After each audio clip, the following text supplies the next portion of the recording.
तो अभी जो हम पढ़ने वाले हैं आज की जो क्लास है ये वाली, इसमें हमारा जो टॉपिक होगा, सुबह हमने डेरिवेशन किया था लॉरेंस ट्रांसफॉर्मेशन का, वेलोसिटी एडिशन का फॉर्मूला हमने पढ़ा था, कुछ क्वेश्चंस किए थे।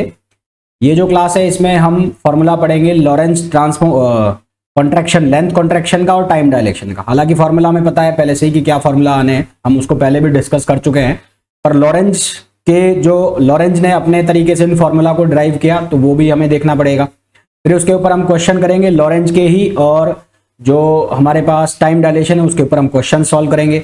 और फिर कल इसका आखिरी लेक्चर होगा जिसमें हम बात करेंगे जो एनर्जी का वेरिएंस होता है, यानी कि रिलेटिविटी के साथ एनर्जी का रिलेशन और मास का रिलेशन है, उसको कल की क्लास के अंदर हम देखेंगे। तो सबसे पहले मैं बात करूंगा लेंथ कॉन्ट्रैक्शन का फॉर्मूला। तो Lorentz length contraction formula, length contraction formula, और एक्चुअल में ये जो फॉर्मूला है ये लेंथ कॉन्ट्रैक्शन का जो लॉरेंज फॉर्मूला है, लॉरेंज फॉर्मूला ना होकर इसको नाम दिया जाता है लॉरेंज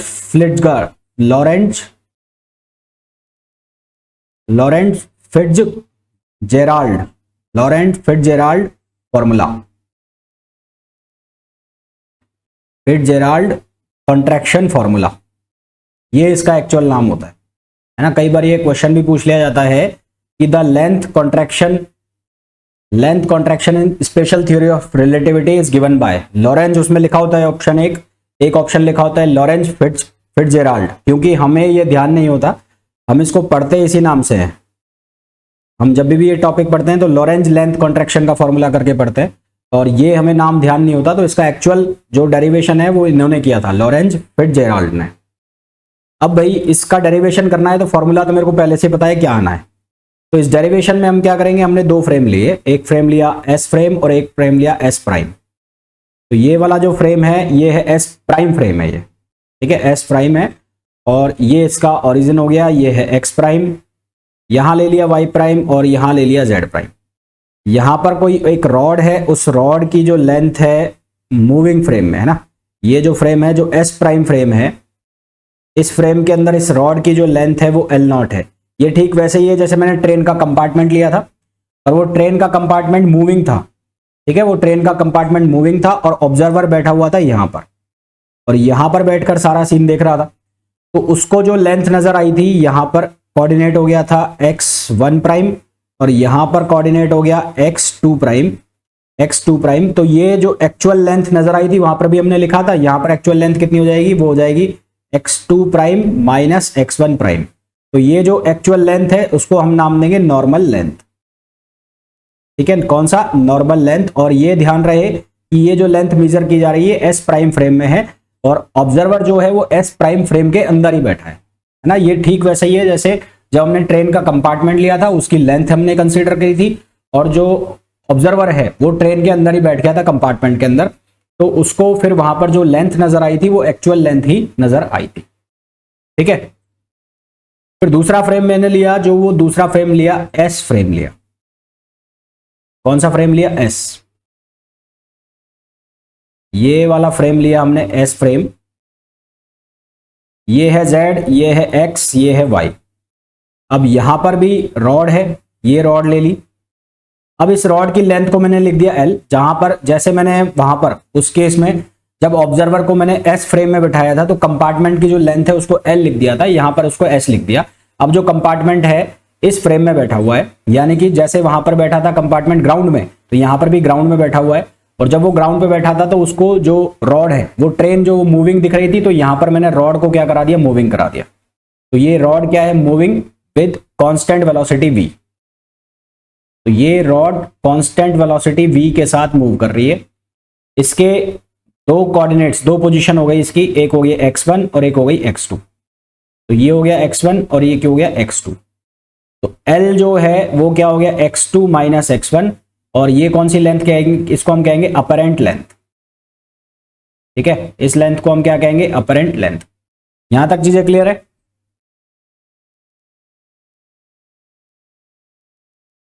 बताए भाई, यहां तक क्लियर है।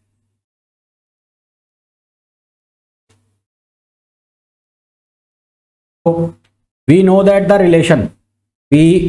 दैट हम क्या जानते हैं, हम ये जानते हैं जो लॉरेंस ट्रांसफॉर्मेशन इक्वेशन है उससे हम ये जानते हैं कि x1 prime equals to gamma x1 minus v t1 और x2 prime equals to gamma x2 minus v t2, but we want to calculate x2 prime minus x1 prime. हमें value निकालनी है x2 prime minus x1 prime की। तो L not यानी कि x2 prime minus x1 prime ये किसके equal हो जाएगा, गामा कॉमन आ जाएगा x2 माइनस x1, और यहां पर भी गामा कॉमन आ जाएगा और ये क्या बनेगा v, गामा v, और ये कितना बनेगा t2 माइनस t1, ये बन जाएगा। ठीक है, ये t2 माइनस t1 बनेगा। बट जो ये दोनों पोजीशन है x1 और x2 इनको साइमल्टेनियसली मेजर किया जा रहा है, but x1 and x2 and x2 and are measured simultaneously,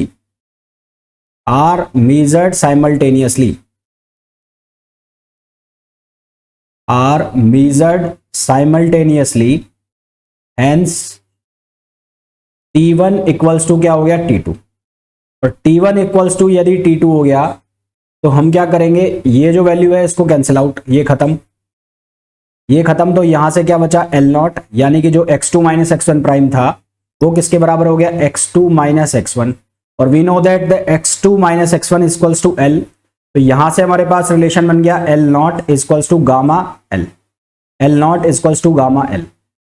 we know that the gamma की जो वैल्यू है, हम ये जानते हैं जो गामा की वैल्यू है वो 1 से ज्यादा होती है, gamma is always greater than 1, तो L नॉट हमेशा क्या होगा, L से बड़ा होगा।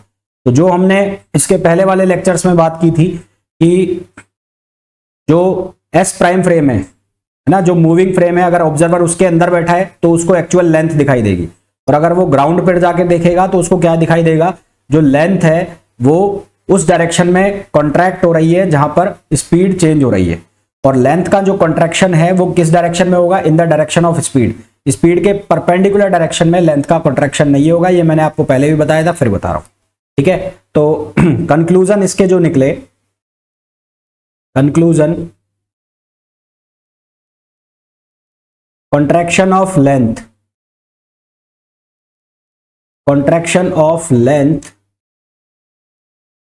occurs in the direction of velocity,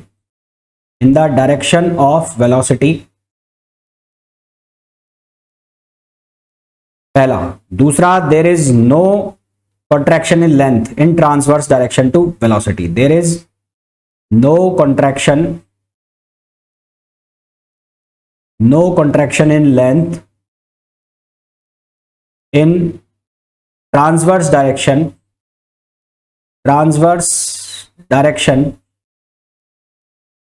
to velocity, velocity के ट्रांसवर्स डायरेक्शन में कोई भी कॉन्ट्रैक्शन नहीं होगा।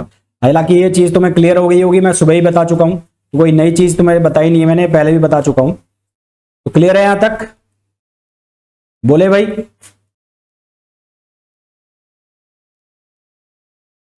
चलो अब क्वेश्चन करो। Question is a meter scale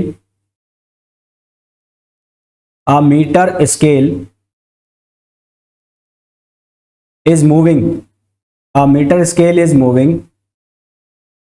with a velocity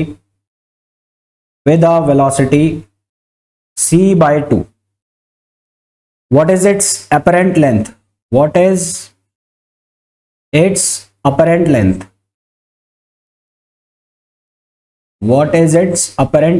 इसकी अपरेंट लेंथ क्या होगी ये हमें बताना है। ऑप्शंस हमें दिए हैं, ऑप्शन ए है L equals to √3/2 metre, option B है L equals to 1/2 metre,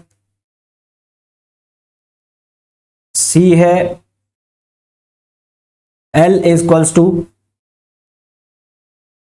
√3/4 metre, और डी ऑप्शन है L इक्वल्स टू 3/4 मीटर। करो भाई, क्या आंसर आएगा? अपरेंट लेंथ पूछा है, अपरेंट लेंथ मतलब L की वैल्यू पूछी गई है, L की।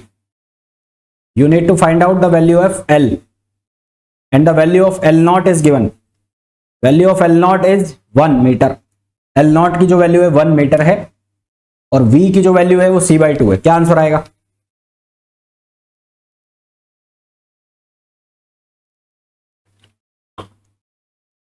फॉर्मूला कौन सा यूज करोगे? फॉर्मूला यूज करोगे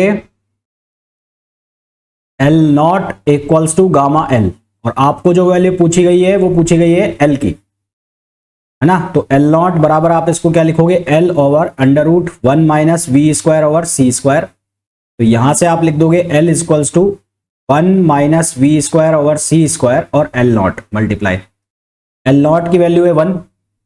अब वैल्यूज डाल दो यहां पर, 1 माइनस वी स्क्वायर की वैल्यू कितनी है? वी स्क्वायर की वैल्यू, वी की वैल्यू है c/2, तो ये हो जाएगा सी स्क्वायर बाय 4 और ये सी स्क्वायर, एल नॉट की वैल्यू 1, कैंसिल आउट।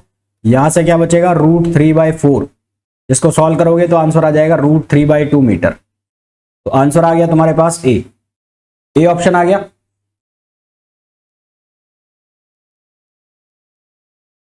ए आएगा यार, इसमें क्या डाउट हो गया? कैलकुलेशन गलत है बस, और तो क्या है? √3/4 है, 4 रूट के बाहर निकाल लो, 2 आ जाएगा। A vector is represented by, a vector is represented by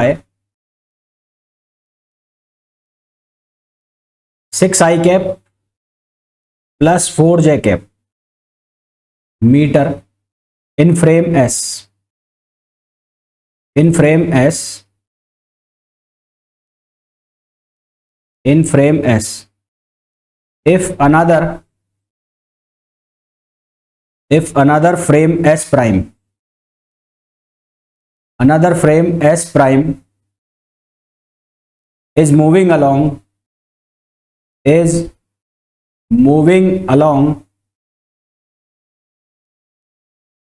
plus x direction, moving along plus x direction with a velocity 0.6 c, then find this vector in S prime frame, then find this vector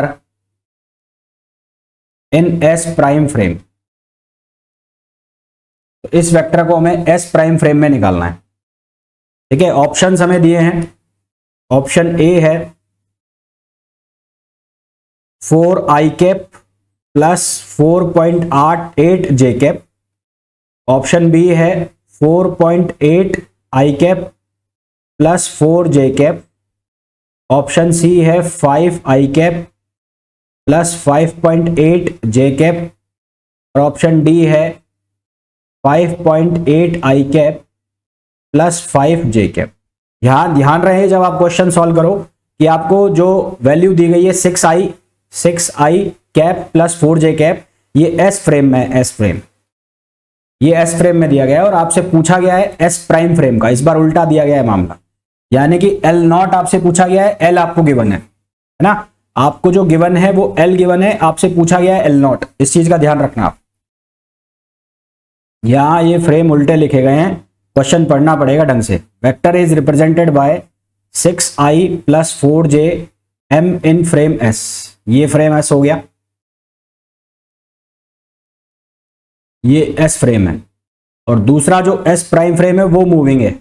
अच्छा, ये frame बदल दिए, बस frame का नाम बदल दिया, same question है, सेम फ्रेम का नाम चेंज कर दिया। ये वाला फ्रेम मूविंग है, S प्राइम फ्रेम, पहले हम S को मूव करा रहे थे, अब S प्राइम को मूव करा रहे हैं। तो अब L नॉट जो है वो यहां पर बैठा है, L नॉट, और जो वेक्टर है वो यहां पर है, अब यहां पर है, और वो वेक्टर कितना है 6i cap plus 4j cap. That means कि L नॉट x की जो वैल्यू है वो है 6 और L नॉट y की जो वैल्यू है वो है 4, और v की जो वैल्यू है वो है 0.6, v की जो वैल्यू है वो है 0.6, ये वाली वेलोसिटी वो कितनी है 0.6 है, ठीक है 0.6 है। आपको क्या निकालना है? आपको निकालना है Lx और आपको निकालना है Ly। You need to find out Lx and Ly। तो हमारे पास रिलेशन क्या? L not equals to gamma L, तो ये बना L over 1 minus we square over C square, तो यहां से एल की वैल्यू हो गई L not 1 minus we square over C square. एक बार हम फाइंड आउट कर लेंगे एल एक्स, और एल एक्स इक्वल्स हो जाएगा L not x 1 minus we square over C square, और जब मैं वैल्यू सब्सटीट्यूट करूंगा तो एल नॉट एक्स की वैल्यू 6, 1 माइनस वी की वैल्यू कितनी है 0.6, पॉजिटिव एक्स डायरेक्शन दिया हुआ है साफ साफ, तो ये 0.6 है, तो 0.6 का मतलब 0.36 हो गया, सी स्क्वायर से सी स्क्वायर कैंसिल आउट हो जाएगा, तो ये बचेगा 100 माइनस 36 64, तो ये आएगा 8/10, तो यहां से आंसर आ जाएगा हमारे पास 4.8, ये तो वैल्यू आ गई किसकी, आई कैप की, आई कैप की वैल्यू आ गई 4.8। और अगर मैं y डायरेक्शन की वेलोसिटी लेंथ निकालता हूं तो L Y equals to L naught Y, और 1 minus we square over C square, क्योंकि there is no velocity in y direction, y direction में कोई वेलोसिटी है नहीं, तो ये टर्म हो गया जीरो, तो ये टर्म जीरो हो गया, तो एल वाई इक्वल्स टू कितना हो गया एल नॉट वाई, और ये वैल्यू कितनी है 4, ये वैल्यू है 4, तो इसका मतलब हमारे पास जो वेक्टर आएगा उसकी वैल्यू कितनी होगी 4.8 आई कैप प्लस 4 जे कैप, ये हमारे पास आंसर आ जाएगा 4.8 आई कैप प्लस 4 जे कैप। क्लियर?